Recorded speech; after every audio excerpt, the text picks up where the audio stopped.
Hello, everybody. This is Dr. Kirk Adams talking to you from my home office in sunny Seattle, Washington. And welcome to my monthly live streamed webinar, Supercharge Your Bottom Line Through Disability Inclusion. And as you know, every month I have a wonderful guest host. This month it is Jeremy Grandstaff. You'll hear a lot more from Jeremy in a bit. But Jeremy, could you please say hello? Well, hello, Dr. Kirk. It's such an honor to be with you and to be part of your space. I just appreciate such a great opportunity to collaborate with you on many levels, but this is definitely one of the highlights of my week. So thank you for Wonderful. having me on. Great. And I'm going to give you a little bit of background about me in case you don't know me yet, and I'll keep it brief, I promise. And then we'll talk to Jeremy at some length um, about disability inclusion, employment of people who are blind, the importance of accessibility, and his very interesting life story as well. And then we'll let you know how you can get in touch with me, how you can get in touch with Jeremy, and we'll open it up for any questions, comments any of you may have who are joined with us here live today. If you're watching the recording, we'll let you know how to get in touch with us. So again, I'm Dr. Kirk Adams. I am a blind person, have been since age 5 when my retinas both detached when I was in kindergarten. And I went to a school for blind children, state of Oregon, Oregon State School for the Blind. First, second, third grade, had a wonderful teacher named Mrs. Summers who taught me how to read Braille, which opened up my world, and write Braille. And then I had a great O&M instructor, Mr. Pearson, who taught me how to travel confidently and independently with a long white cane. It wasn't very long when I was 6 years old, but I was using a cane, and then learned how to type on a typewriter. Today it would be called keyboarding, but the model then, blind kids and deaf kids went to state residential schools primarily and learned the skills of disability to the point where we could then go to public school in our hometown, our neighborhood. So I started that in 4th grade.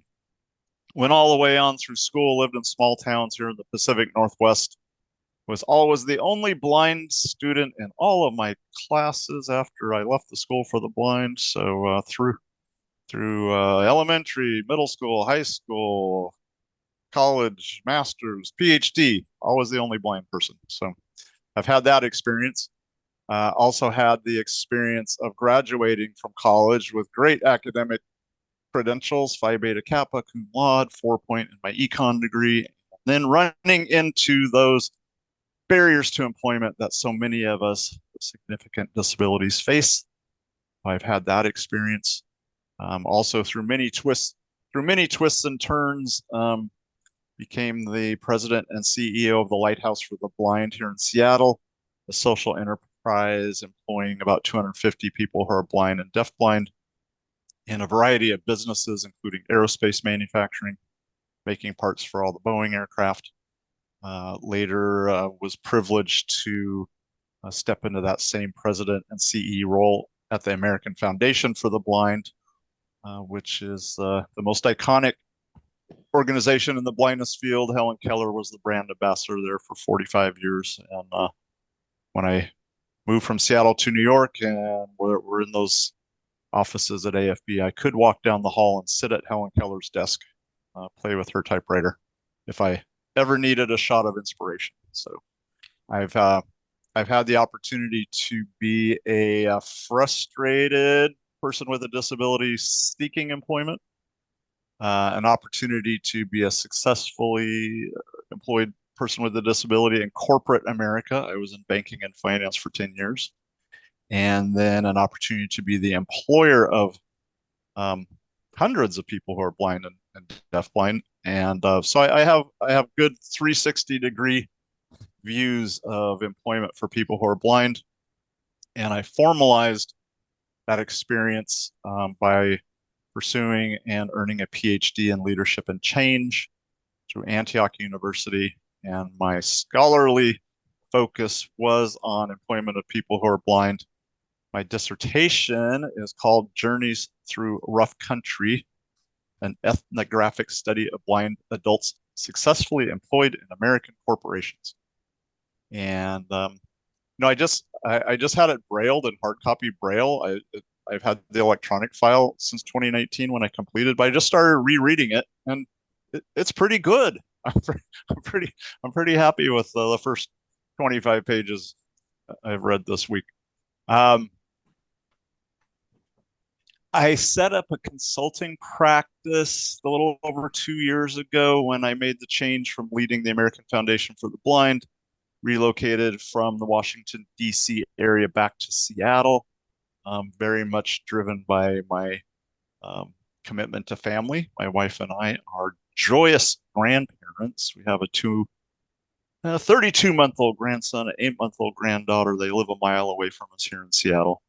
So quite a lifestyle change happened a couple of years ago. I set up a consulting practice primarily to work with companies who are interested in winning the fierce competition for talent by expanding their thinking around diversity, equity, and inclusion to embrace intentional employment of people with disabilities, in particular people who are blind, and having those conversations about the fact that only 35% of us with significant disabilities are in the workforce. There are many people who are eager to work, looking for those opportunities, have pursued education and training, and may not have had the chance to get that foot on the career ladder. And we talk about how people develop talent and skills, and that we develop mastery through overcoming challenges. And the lived experience of disability gives us ample opportunity to face and overcome challenges on a very regular basis, which leads to development of resilience and perseverance, creative problem solving, the ability to analyze and manage risk, the ability to put together diverse teams and work with teams as we're all interdependent on one another, and good communication skills, I think, which are necessary if we are to not only survive but thrive as people with disabilities in these environments that were not surprisingly created primarily to fit people without disabilities. And as we strive to create a good person, a fit between ourselves and the environment, the creativity that goes along with that. So I've been working directly with companies. I will note one partnership with a cybersecurity company called Nova Coast. We've developed a fabulous program to launch blind people into cybersecurity careers. You can find that. It's called the Apex program. You can find that at www.theapexprogram.com. And it's a 10-week virtual training that leads to certification, Network Plus and Security Plus certifications, and then opportunities to interview with employers who are desperately seeking qualified, certified cybersecurity employees. As on any given day, there are 755,000 open cybersecurity jobs in our country, and we're set up with vocational rehabilitation in 20 states now. So if anyone listening is interested in cybersecurity careers, please visit www.theapexprogram.com. Another aspect of my consulting business, which is really interesting, is working with startup companies that are seeking to be very innovative and using technology in order to create a more inclusive world for people with disabilities. When I was in the president CEO role at the American Foundation for the Blind, I was quite regularly contacted by companies who thought they had a great idea of some sort of technological innovation that would be helpful to people who are blind. Sometimes these were well-intended people who were seeking to solve a problem that really didn't really exist. Sometimes they were seeking to solve a problem for which there was already a solution. And sometimes they had a pretty cool new innovative idea. And inevitably, they were all seeking funding and wanting to know if AFB could provide startup funding. And I was quickly able to say, no, we don't do that. But as I shifted into an entrepreneurial space myself with my company, which is called Innovative Impact LLC, I continued to be contacted by innovative people wanting to do good in the world through scaling their companies. And I have found myself now an advisor to and a shareholder in 4 different companies, one of which is called Curb Cut OS. And Curb Cut OS is one of several intersections between myself and Mr. Grandstaff, Jeremy, who's on the call. So a tangled web we weave sometimes. So I met Jeremy at an NFB conference. He had his own management consulting business at that time. And I was fairly new at the American Foundation for the Blind. I was working to restructure things, streamline, get focused, moving to a systems change model, focusing on public policy and research to influence decision makers, rather than direct service to people who are blind, their families, and professionals in the field. So quite a cultural transformational shift I was working with the board and staff to manage. And Jeremy had such excellent expertise and experience in working with leadership teams that I engaged Jeremy specifically to work with my senior leadership team to structure how we would meet, how we would engage with one another, the cadence of meetings, the content, the structures, and he was so super helpful to me in helping move things forward. And I'm proud of what was accomplished during my 6 years at AFB, and it is indeed a systems change organization focusing on research and public policy to make big things happen in the lives of people who are blind. Jeremy, thank you for the part you played in making that shift.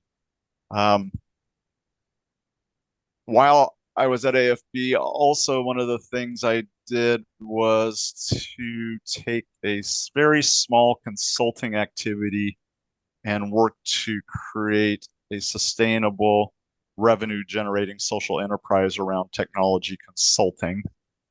We were a small group. We needed to find partners in order to take on large projects. And one of those partners was a company called Nebula Media Group, which has been rebranded. It is now Curb Cut OS. When I left AFB and started consulting, I reconnected with what is now Curb Cut OS. They built my website, innovativeimpact.consulting. They laid a vision out to me, which is very exciting, around their approach to digital accessibility, which we'll talk about more here in a few minutes. Their philosophy, their vision to really make changes in the landscape of digital accessibility, and asked if I would like to pitch in, which I happily agreed to do. So I am a strategic advisor to Curb Cut OS. I am a small shareholder, which is fun. And as I reinvigorated my network, I also reached out to Jeremy, say, hey, I know you've been in the consulting space, you've been successful at it, I'm starting it. I wanted to reach out and reconnect with Jeremy. I introduced him to Curb Cut OS, and they very, very wisely also engaged Jeremy in a formal way. He's part of the Curb Cut OS team. So we're back working together again, which is great. And I really want to give space here for Jeremy to talk not only about Curb Cut and his role there and his vision for the organization, but also his own experience. Jeremy is really uniquely positioned as a leader in the blindness field, disability inclusion field. I'm keenly interested in leadership as one of the engines for driving significant change. And as most of you probably know, the outcomes for people with disabilities are very deplorable. As far as I mentioned, 35% of us are working as opposed to 70% of the general population. Our home ownership was about a tenth of the general population. Probably a million blind people living in poverty in the country. So we need changes, and doing more of the same is not getting us where we need to go. So I'm very interested in disruption and innovation and leadership for change. And I'm also very interested in people with the lived experience of disability being in leadership roles where disability inclusion is concerned. And Jeremy has a really unique breadth and depth of experience. And now in the position he's out with Curb Cut OS, he is in a position to exert that leadership influence and really make some great things happen. So, Jeremy, I'm going to turn the floor over to you and listen attentively as you talk. And I may jot down a few questions that I can come back to later. But so glad you're here. Thanks so much. So glad we reconnected and that we're back in the boat rowing the same direction again. Well, Kirk, it's because of this event that I actually have my job today.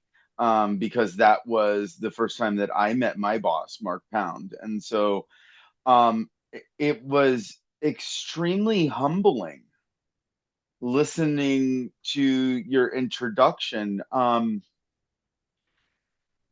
I don't know that I actually knew that I made that big of a difference back in our first encounters, and I think I kind of assumed that you were happy, right? But or I knew you were happy, but that was absolutely just very humbling, and so thank you so much for that. Um, so, as Kirk said, my name is Jeremy Grandstaff. I live outside of DC, Washington, DC, in Burke, Virginia, with my seeing eye dog, Ozzy, and my partner, Jerry. Um, I have an interesting, I've, I think sometimes we're always so close to our life story, Kirk, that we just don't actually start to look at it or think about it. Uh, but I grew up in a small town in in the Midwest in Ohio called Marengo, Ohio. I think there were maybe 300 people in my town. And I don't think about that time of my life a lot. My sister has recently launched a website called My Brothers Are Blind, the letter R, blind.com, where she's kind of on her own journey as a sighted sibling of three blind brothers. And one of the things that she did recently, Kirk, was interview all three of us. And it kind of created this reflection of where did we start and how did we end up where we all are today. um so some key pieces that I tend to highlight, at the age of 5. So again, I've been blind since birth. I have Leber's congenital amaurosis, and so I would actually say probably for the first, I believe it was, year of my life, my parents weren't really sure what was going on. Right, this is 1976. They had someone out to the house from what is now BVI, or Department of Visual Services for the Visually Impaired. I don't know what it was called back then. But a lady came out to the house, and the way the story is told to me, I was 2 years old, and um, my parents were told that I would be better off being placed in an institution, and that was going to be my life. And As I said, the way the story was told to me, my dad will just say politely, though I'm not sure it was that politely, told them that they might as well get the heck off of his property because that was not going to be the life that his kid had. And so I have to actually pay homage to my parents, right? Because they really took this approach that they were going to do whatever it took for me to be quote unquote normal. And obviously, I don't like using that phrase today, but that's how they looked at it, right? They just wanted me to be able to have the same life that everybody would have if they could see. So at the age of 5, I was riding my bicycle around our farm and riding up and down the gravel road and scraping my fingers on mailboxes as I would, take them out on my way by. Um, I know, right? At the age of 7, I used to run barrels, which is a horse racing activity. And my dad and I developed um, the situation where there were 3 barrels, and on the top of each barrel would be a can, and in the can was a beeper. And the beepers had different frequencies, and that's how I would know where they were. And so I would run the barrels. At the age of 10, I came up from OSSB, Ohio State School for the Blind, where I also, by the way, Kirk, got a very good foundation in Braille and those type of things. Remind me one day, Kirk, to tell you about the note that I typed that was supposed to be my teacher telling the librarian I could do something, but I typed it and signed it Mrs. Pirano. Like that would be how a teacher would write a note to the librarian. Thought I would get away with that. But at the age of 10, I came up to public school. And at this point, we're talking 1986, 87. And one of the distinct memories that I have in that whole process was sitting in a room with all these teachers and my parents. I later found out it was my IEP. And I am telling them how they are going to accommodate me as a student. Now, mind you, at that particular time, my school system was extremely small. So there was no process in place for somebody, I think they called it back then mainstreaming, right, up into public school. And so the teachers had no idea what to do. And my job was to really take a step back and look at what did I need and how could I ask for the things that I need. And so I distinctly remember in that meeting, the teacher asking my parents about something that I would need. And my mom looked at me and said, I don't know why you're asking me. I'm not the one who needs it. Why don't you ask him? And so from a very early age, my parents taught me that my job was to advocate for myself. They also taught me, and my dad hates when I talk about it this way, but there was a rule in my house. If you were going to fail, it better be the most spectacular failure you've ever had. Now, I'd say it joking like that, but really what my dad meant was if it doesn't work and you fail, whatever failure may be, you better be able to look him in the eye. And yes, as a blind person, I was expected to still look my parents in the eye when they were talking to me, or at least look in their direction, right? Um, but my dad would say, you better be able to look me in the eye and tell me that you did everything you could in order to prevent that from being a failure. There was not an acceptable response in my house of, I can't do that because I'm blind. That just was not acceptable. And that's at the foundation for most of my life. Now, it also created a little bit of a perfectionist in me, but that's a whole different ball game, Kirk. Um, so the to complete this tour, if you will, through my life story, I went to college in Bowling Green. I got my bachelor's degree in management information systems and international business. My first job right out of school was working for IBM Global Services. I was promoted to management in about a year of starting my job. So I had 50 people that reported to me, and I was 23 or 24 years old. It was empowering, scary, and never once did I ever have conversations with my boss that were, I can't see, I can't do that. Right. It was always, I remember we used to use something, I don't remember exactly what it was called in IBM, but it was a archaic mainframe system, one of the most unaccessible things I've ever seen. And I didn't want to cause a problem for IBM, so I just figured out how to work around it. And that's kind of always been my philosophy. I worked at IBM. I ran my own business as a management consultant for 20 years. By the way, when you're running your own business, it's really easy to decide I'm the owner of the company, so therefore we're only going to use things that are accessible, right? But I remember my business partner coming to me and being like, let's start using Google Docs because he loved it and we could collaborate on it. And at first, that was extremely scary to me. But you know what? I figured out how to use it. I put myself in a position where it was my job to figure out how to work with the tools that I had. I did work for a management consulting company for a little bit. One of the things that I actually think about when I think about that experience, there was a software that we used. I'm not going to mention the name because I don't want to embarrass the company. But Kirk, I have to tell you, in the 3 years that I worked for the consulting company I worked for, all 3 years I spent fighting a battle with this vendor because my job depended on me doing that job using their software that wasn't accessible at all. And I remember one time getting to the point where I had absolutely just I was in a showstop situation.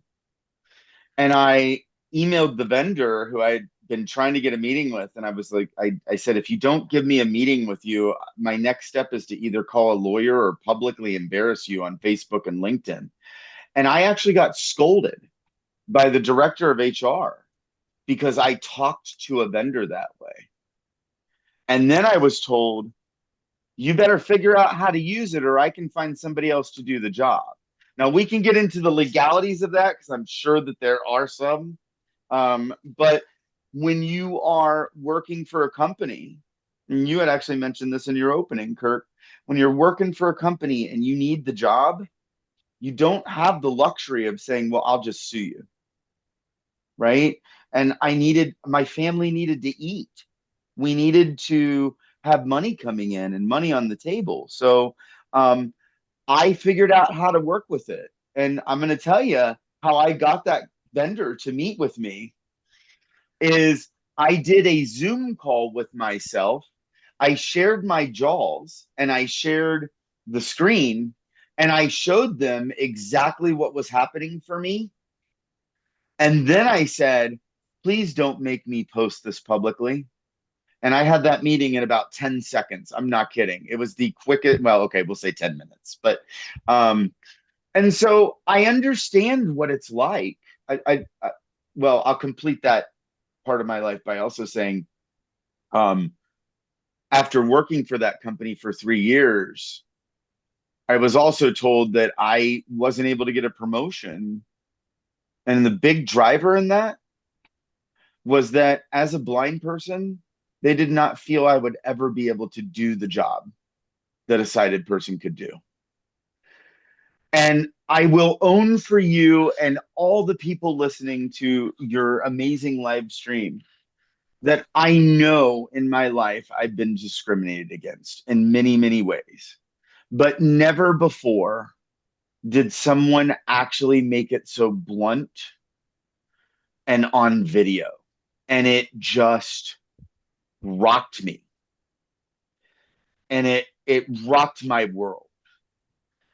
And I don't even know that I've ever told you this story, Kirk, but I woke up in the middle of the night in a panic, thinking to myself, how could I have given 3 years to this company? What was I thinking?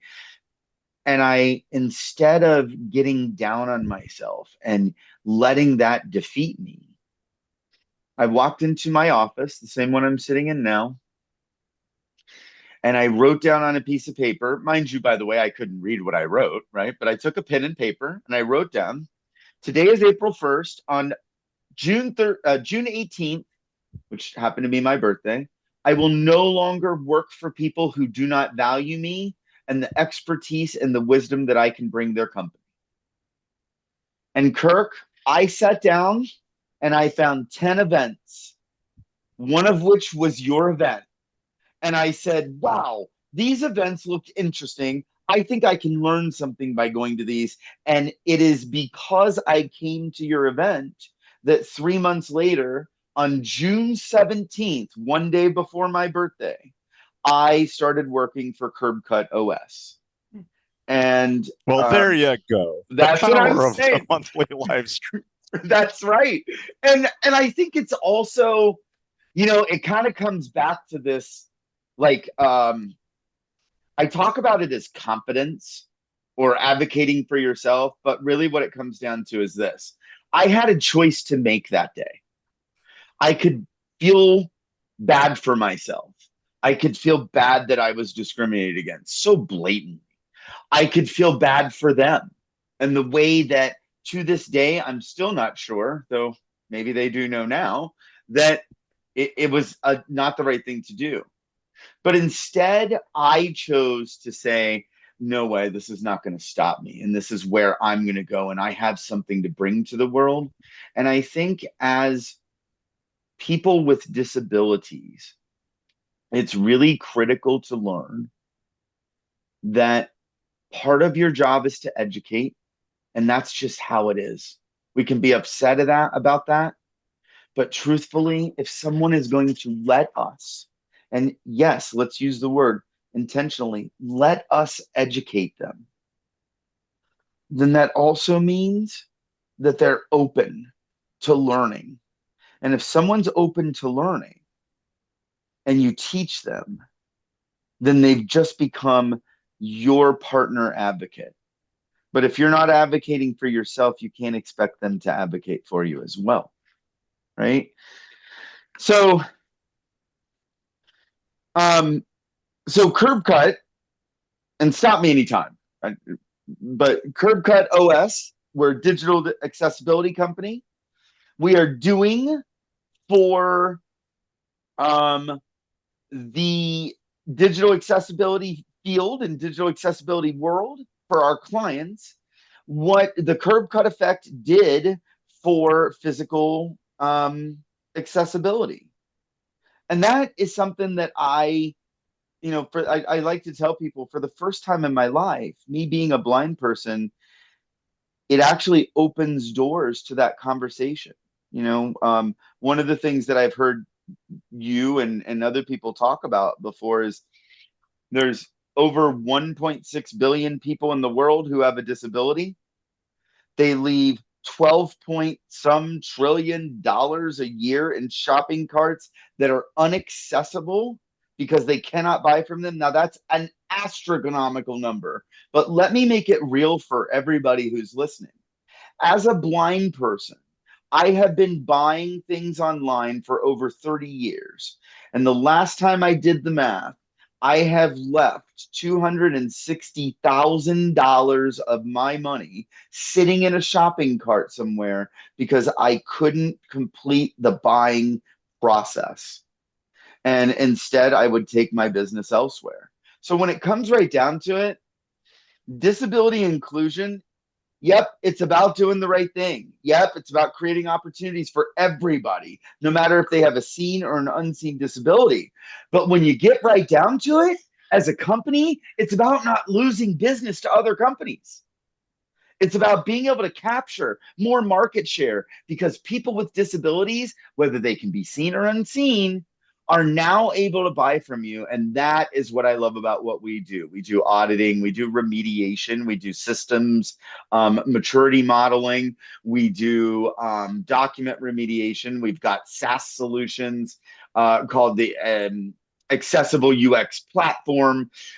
We've just launched our partnership My understanding is, Kirk, that you played an extremely amazing role in that, with Ipsos, a leading marketing research firm, and we offer something called a three-way accessible UX audit. Put very bluntly, it's an automated audit, a manual audit, and then also a user flow audit, or an audit of user experience. And when I talk about this, what I love to say to people is this: if you're going to look at the user experience that someone has when they come to your website or they use your application, and you don't first check as well to see if there's an accessibility problem for people to be able to access it, then the user experience is never going to be quite as great as you want it to be. Right. And so that's a little bit about me. Can I ask a couple of questions? Oh, sure. Absolutely. Yes, go ahead. First, not a question, but just a comment. So the curb cut effect, for those who don't know, the curb cut is the ramp that leads from the sidewalk into the street. Those weren't really around until the mid 70s, when our brothers and sisters who are wheelchair users demanded that the regulations requiring them be enforced, and they occupied the federal health, education, and welfare building in San Francisco for almost a month. They did nonviolent protests in Washington, D.C., and there's a great documentary called Crip Camp that talks about that. It's a Netflix documentary that you can find. I highly recommend it. So I'm quite. You mentioned your sister with three blind brothers. Bless her. Where were you in the birth order? I'm just curious. Were you the trailblazer for your other two blind brothers? How did that work? That's a great question. I want to take a step back for 10 seconds before I answer that, though, Kirk, because I love the curb cut effect. I absolutely do. And I'm going to own for you, my friend, I did not know what exactly that was until you actually explained that before. And what a moving picture. And what I love about this, and building off of that. The point being, now that recent research, like 0.5% of the use of curb cuts is by people in wheelchairs now. So it's cyclists, that's the stat I didn't skateboarders, have. That's awesome. Cyclists, skateboarders, parents with strollers, people with grocery carts, people with roller bags. Everyone uses them now. Well, and so before I answer your question on the birth order, one of the things that I also like to highlight, right, is 3 years ago during the pandemic, me and my husband Jerry started watching the Netflix series The Crown. Amazing. And we got through 2 or 3 episodes, and Jerry looks at me and he goes, "I can't watch this anymore with you." And I was like, "Why?" And he's like, "Honey, it is too much information on the screen. There's too much happening in the background. I've got to tell you too much. It's exhausting me. I can't keep up with this." And I have to tell you, Kirk, I came late to the audio description thing. It just, right. I had fought not to be seen as a blind person. So I didn't want somebody telling me what was on the screen. I'll figure it out, right? Very stubborn attitude. And I remember Jerry saying to me, "Why don't we just turn on the audio description?" And I'm like, "Okay, fine. We'll do it just for this one show," because I was hooked on The Crown. I wanted to watch it, right? You should know, and just so Kirk gets the visual on this for anybody who's seeing, I'm picking up my phone and I'm acting like I'm scrolling through my phone. My house now has audio description on every TV, and it is not just so Jeremy knows what's happening on the screen. It is so that my loving partner Jerry can look down at his phone and scroll through his reels while we're watching TV, and not have to, be able to be told what's on the screen and not have to watch it. So as you're saying, we designed audio description for people that are blind. The added benefit is now sighted people don't have to constantly look at their screen, right? And I'll throw it. Closed captioning was created by the deafness community. It was in the Communications and Visual Accessibility Act of 2010, the CVAA. That certain amount of programming was required to have closed captioning.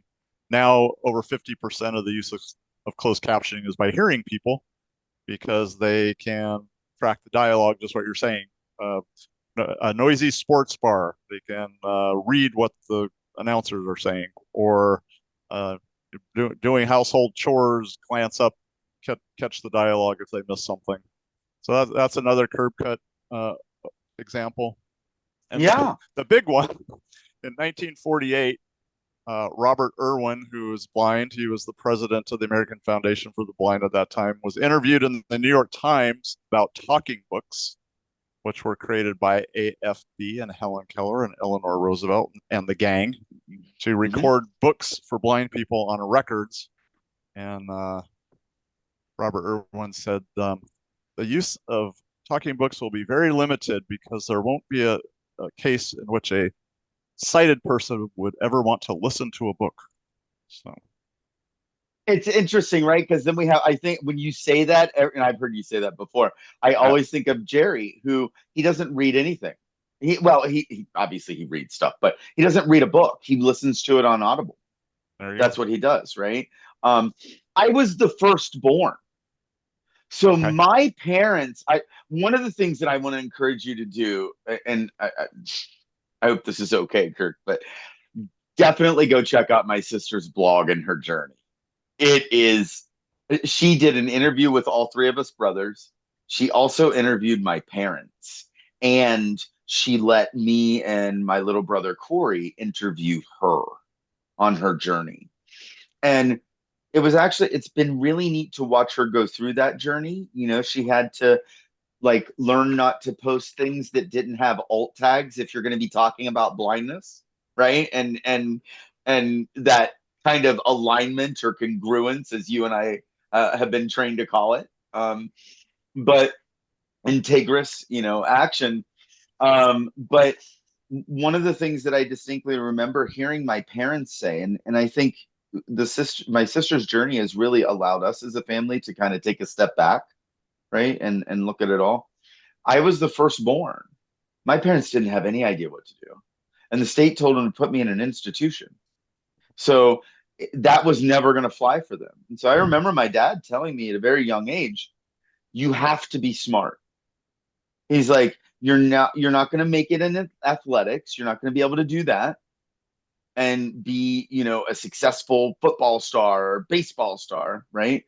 And that's what my dad knew, right? And so he said, even though he knew I was going to end up smarter than him, he needed me to be smart, because the only way I was going to be able to move away from Marengo, Ohio, to a city that had a transportation system that I could be independent, which was going to make me know I was a productive member of society, was to be smart. And so I remember like being a kid in geometry, and my dad every day would sit down and draw out the shapes and the pictures in my book, because we couldn't get a book in Braille. And he would draw them out and he would teach them to me. And, then I also remember the "you think you're smart" conversations, right? Which are always fun too. There's a couple things that I wanted to quickly touch on very quickly before I stop talking, just as starting points, I think, especially since you are very focused on disability inclusion and employment. Um, you know, Again, helping people feel comfortable. Sometimes we use that word. I like to use, giving people the right to educate me as a recruiter on what they need. It was really simple. And I implemented this when I was a recruiter for my previous job. Every time I'd call to schedule an interview with someone, or every time that someone would go to schedule an interview, I would ask the question, is there anything that is going to help you be able to more fully participate throughout the interview process? And what I distinctly remember is one conversation where I asked that question, and the person was on the phone with me, and they go, I don't even know what that would look like. I mean, I'm fine. I, I've got some ADHD, so maybe if you could send me interview questions in advance so that I could actually know what I'm answering. But had I not asked that question integriously, I would have never opened the door for them to feel the comfort in saying, I don't even know what accommodations are, but this is me. And I also remember them saying, no one's ever asked me that before. That makes me know that your company really cares about its employees. So we had the perception thing that would come out of that. And that's definitely part of it. Yeah. Um, Go ahead. I have two more questions for you. I want to ask one, and then we'll pause and let people know how they can get in touch with each of us. And then I'll ask the other. So the first one, what you described um, about working around and being at IBM and an accessible mainframe and needing to figure it out, uh, tools that weren't accessible, and you figured it out. That's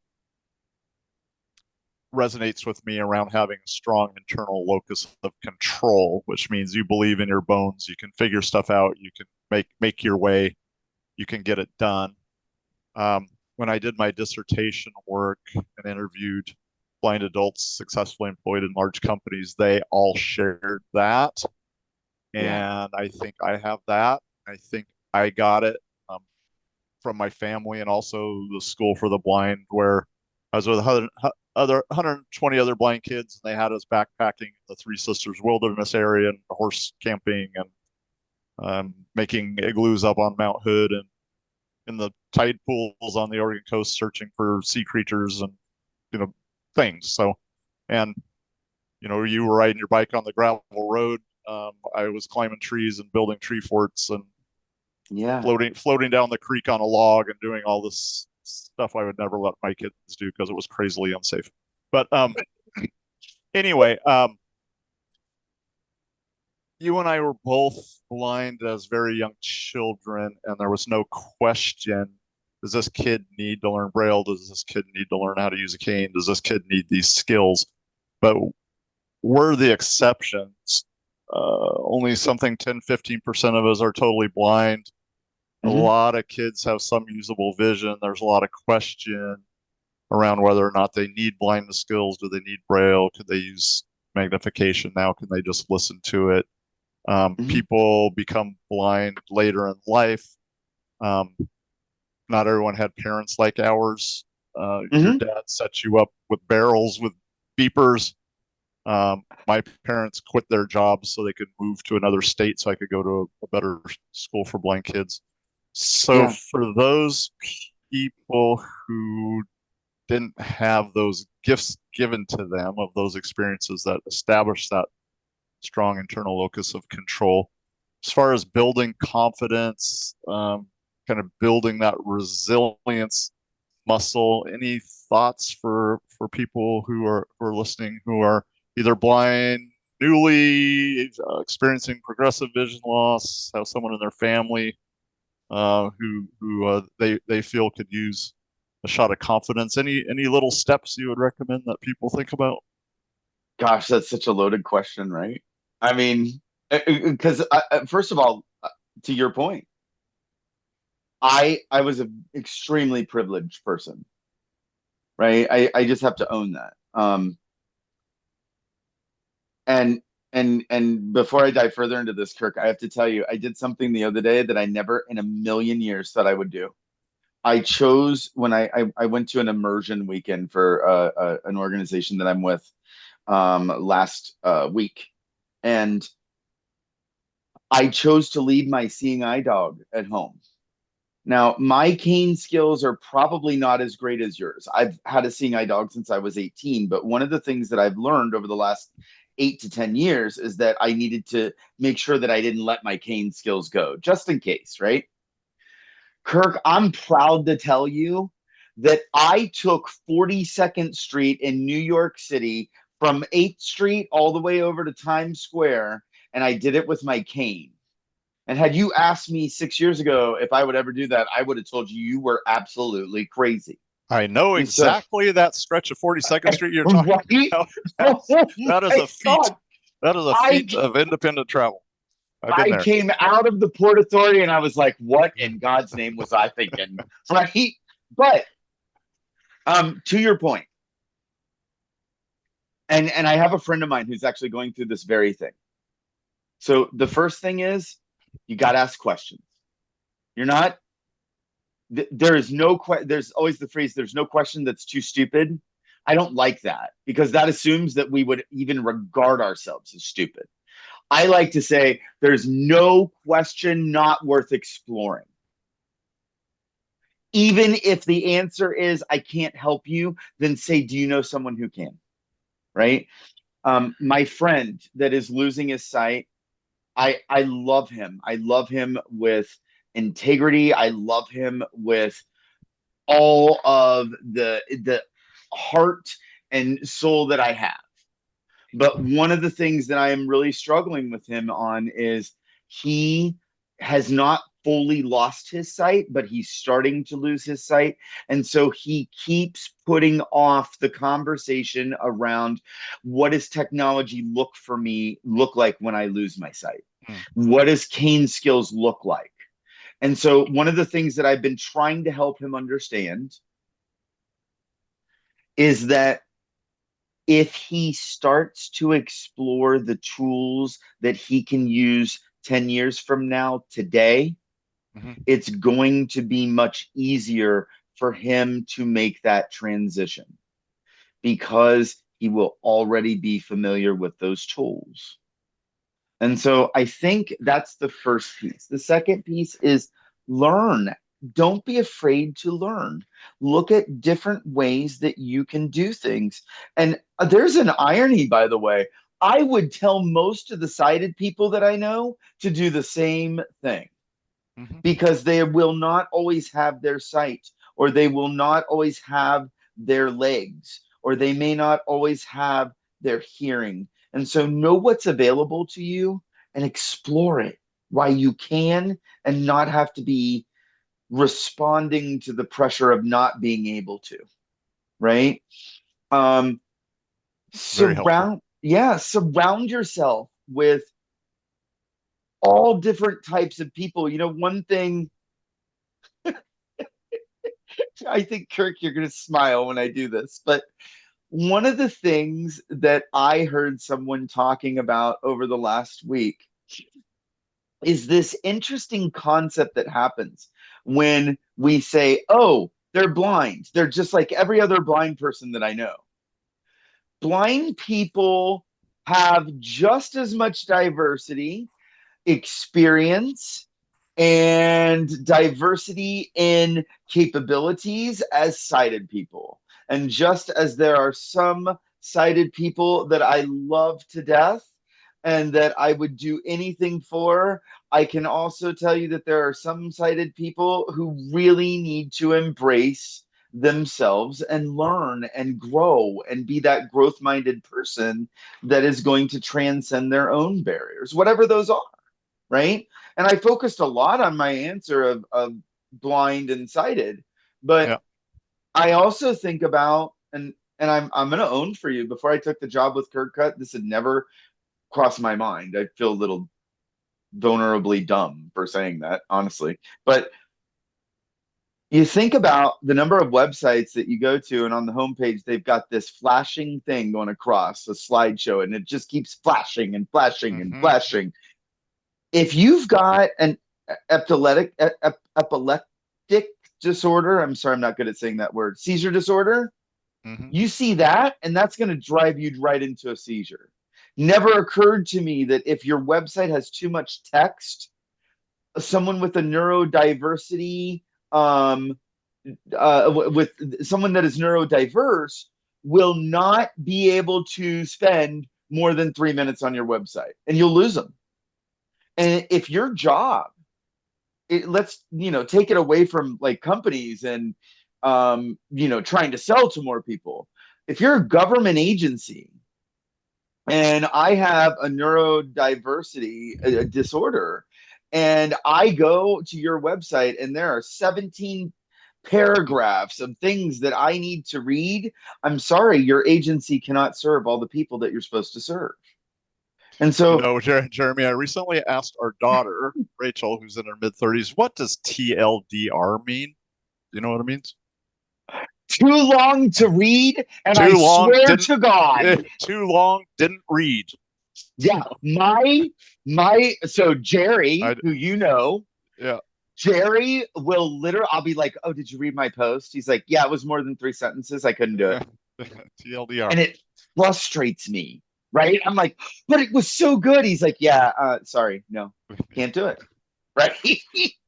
So, So we're oh my this goodness. this hour has flown by. I want to I do have one more question I want to squeeze in, but before I do, um, Yeah.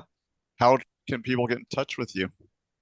So, first of all, to find out more about what we're doing, you can go to curbcutos.com. That's CURBCUTOS.com.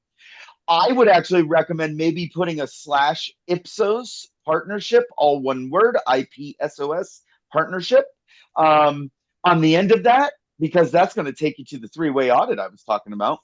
I'm on Nice. LinkedIn. So you can always find me by going to linkedin.com/in/Jeremy Grandstaff, all one word, JEREMYGRANDSTAFF. You can also email me at jeremyg@curbcutos.com. And for those who may need to call or text, you can get a hold of me at the office via phone or text at 202-810-5368.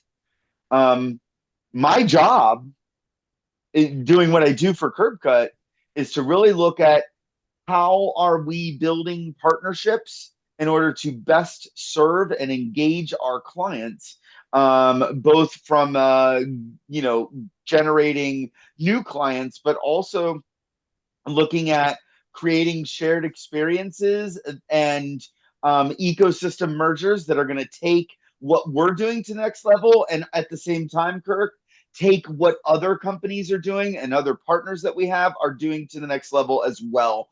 And so I am open to exploratory conversations at any time. Wonderful. And for me, also LinkedIn, I'm there every day, Kirk Adams, PhD. And I have a website for my consulting practice, innovativeimpact.consulting. There's an inquiry form there. I'd love to talk to anyone, anywhere, anytime about employment of people with disabilities. And that's my question before I open it up. Um, so just a quick uh, advice, one or two things people might think about if they are a blind or visually impaired person, either seeking employment and running into accessibility issues in the employment process, or in a workplace where they're running into accessibility issues with the productivity tools they're expected to use to do their jobs. I know you've encountered both of those things. Any Yeah, any uh, any absolutely. any bits of it of advice that people might consider? Absolutely. There are so many different approaches to what do you do in the job market, right? How do you get another job? It's almost overwhelming. I remember when I was actually looking at how do I get out of my other job and wound up getting this one.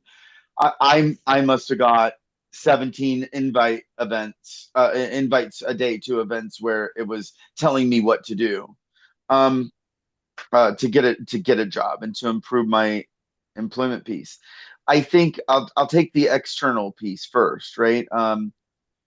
There are organizations. One comes to mind, Penny Forward, for example, that has a whole course on how to um, really look at your career, where you want to go, and how to get there. And I think that that's really important. But one of the things that they talk about is how do you handle discrimination within the hiring process? When does it matter? And when do you just see that discrimination as maybe this is not who I want to work for? Right. And I think that you have to make a judgment call sometimes on how important is this issue to me? How important is it that, and how certain am I that I've been discriminated against? right? So let's say I get rejected and I've went through 4 interviews and they say, unfortunately, we've decided to pursue a different candidate. It's very difficult for me to be able to say I was discriminated against when I've went through 4 interviews and I got a general rejection, right? I may be able to make a case, but it's hard to make that case. And so it may not be worth my time. Now, in my particular case, I still worked for a company and they literally said on video, we don't think you can ever do the same job that a blind person can. And I want you to know, in full disclosure, I walked away from that company. I set them up and did my job extremely well. When I say I set them up, I set them up for success and did my job extremely well. And I walked away and I chose not to pursue legal action. But for me in my life, that gives me the upper hand. And I'm totally comfortable with that because I know I did the right thing. And I will always know that for me. There are going to be times when you're going to need to have a lawsuit. We know that as blind people, as people who are deaf, or obviously what the people in wheelchairs did in order to get the curb cut. Sometimes you've got to take those stands. But what you want to do is you want to be strategic. And more importantly, you also want to make sure that taking that stand is not just the right thing to do to take the stand, but it's the right thing to do for you. Um, we also live in a different world, Kirk. I was thinking about this, right? When I got my Yeah. job with IBM, God, I'm embarrassed to say 25 years ago. Um, that's a little interesting. But when I got my first job with IBM, I did a phone interview with Katie Johnson. I'll never forget her, by the way. Katie Johnson with Alternative Resources. And I called her up. I had heard this ad. It said, let alternative resources begin your career. And so I was a snotty little 20-year-old, 22-year-old. So I called up and I was like, hi, Katie, this is Jeremy Grandstaff. And I hear you're going to begin my career. Right. And we start having a conversation. It's on the phone. The blindness never come up. It was never a discussion point. She never asked about it because how would she know? It isn't like she could look me up on LinkedIn. This is, back when there wasn't Hmm. social media. She offered me an interview. So I had my parents at the time because I was staying at their house. And the interview was in Columbus, Ohio. So I had my parents drop me off a block away from where her building was. Now you may say, well, you didn't know the area. How would you have found it? Well, the whole concept of me doing that is I needed to put myself in a place where while I was independently walking into that job interview. So when I walked in with my seeing eye dog and Katie came out to meet me, you could hear it, right? She was like, uh, oh, you're Jeremy. And God love her. She did so great, Kurt. She's like, well, why don't you come on back? Let's talk, right? We're having this great conversation. And all of a sudden you could tell her her lack of certainty kicked in. And she goes, um, I have a question that I'm just not sure. Nah, never mind. I won't ask it. And I was like, Katie, what you want to ask me is how am I going to be able to use the ticketing system that you guys are using to log phone calls that I'm going to be answering? And what you really want to know is it going to be accessible for me? And am I going to be able to do the job? And I said, tell you what, let's save that conversation for after you've made the decision that I'm the right person for the job. That way, you don't have to worry about me ever saying you discriminated against me, and I don't have to worry about you making a decision based on whether I can use a ticketing system or not. Why don't you decide whether I'm the right person for the job, and then we'll figure out the logistics after that. And what that actually showed her was this desire of mine that I wanted her to hire me, not because I was a blind person, but because I knew I would be able to make that work. And I think to your point, there are always going to be times that we do have to go above and beyond, and I there was one piece, Kirk, that I wanted to just quickly Mm-hmm. touch on very quick. Sure. The other piece that I want to encourage people to do, and especially like we've come a long way in 25 years, right?